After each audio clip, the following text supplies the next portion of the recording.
आज सिया जब अपनी 50 करोड़ की कार से उतरती है तो हजारों कैमरे उसकी तरफ होते हैं।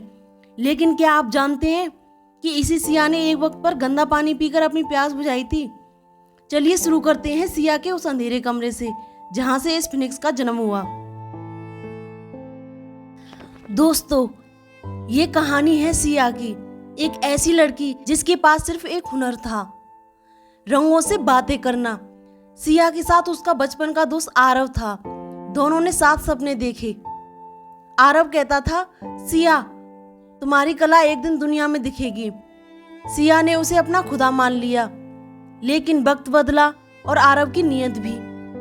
एक दिन आरव ने अपनी सगाई की खबर दी और सिया से कहा, सिया तुम एक गरीब पेंटर हो और मेरा स्टेटस ऊंचा है। हमारे बीच प्यार तो हो सकता है, लेकिन समाज के सामने मैं तुम्हें अपनी पत्नी नहीं बना सकता। सिया का दिल उसी पल कांच की तरह चकनाचूर हो गया। टूटी हुई सिया घर पहुंची तो वहां तमाशा उसका इंतजार कर रहा था। उसके घर वालों को पता चल चुका था। उसके पिता ने चिल्लाकर कहा, जिस लड़की को एक लड़का ठुकरा दे उसकी इस घर में कोई इज्जत नहीं। माँ, जिसे सिया अपनी ढाल समझती थी, वो भी आज चुप रही।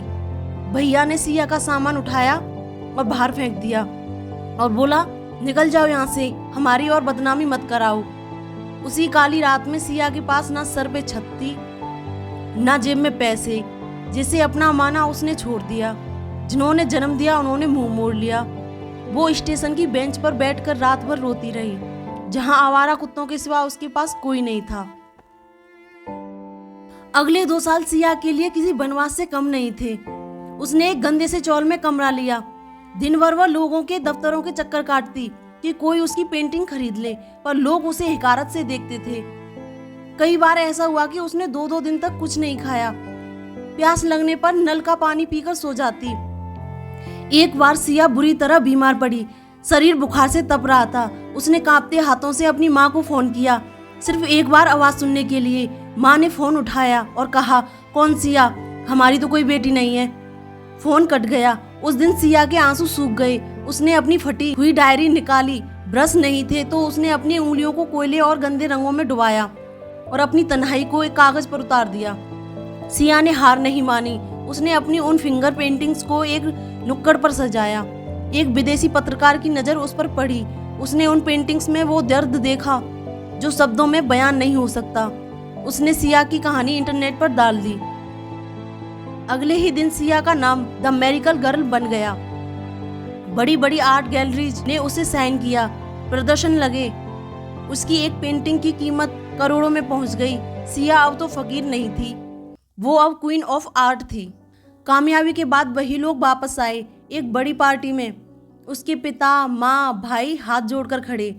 भाई बोला, सिया हमें माफ कर दे, हम तो तुझे परख रहे थे। पिता ने कहा, तू तो हमारे खानदान की शान है। सिया ने बड़े शांत भाव में अपना हाथ ऊपर किया और उन्हें चुप करा दिया। उसने कहा, परख रहे थे? जब मैं भूख से तड़प रही थी तब आपकी परख कहाँ थी? जब मैं बीमार थी तब आपकी ममता कहाँ थी? रिश्ते खून से नहीं, मुश्किलों में साथ खड़े होने से बनते हैं। आज मेरी कामयाबी आपकी है तो मेरा वो सड़कों वाला अकेलापन भी आपका था, लेकिन अफसोस आपने उसे अपनाया नहीं। अब मेरी जिंदगी में आपकी जगह बस एक अजनबी की है। तभी आरव भीड़ चीर कर आया और उसके पैरों में गिर गया। सिया मुझे एक मौका दो। सिया ने उसकी तरफ देखा भी नहीं, बस अपनी हील्स की खनक के साथ आगे बढ़ गई और जाते जाते कंधे के ऊपर से कहा, आरव तुम मेरी उस पेंटिंग के धूल के बराबर भी नहीं हो जिसे मैंने अपनी उंगलियों से साफ किया। अगली बार किसी का हाथ थामने से पहले अपनी औकात देख लेना, क्योंकि इस बार तुमने जिसे खोया है उसे पाने की हैसियत अब तुम्हारे साथ पुश्तों की भी नहीं है। ऐसा कहकर सिया चल देती है। अगर आपको वीडियो अच्छी लगी हो तो चैनल को सब्सक्राइब करें और वीडियो को लाइक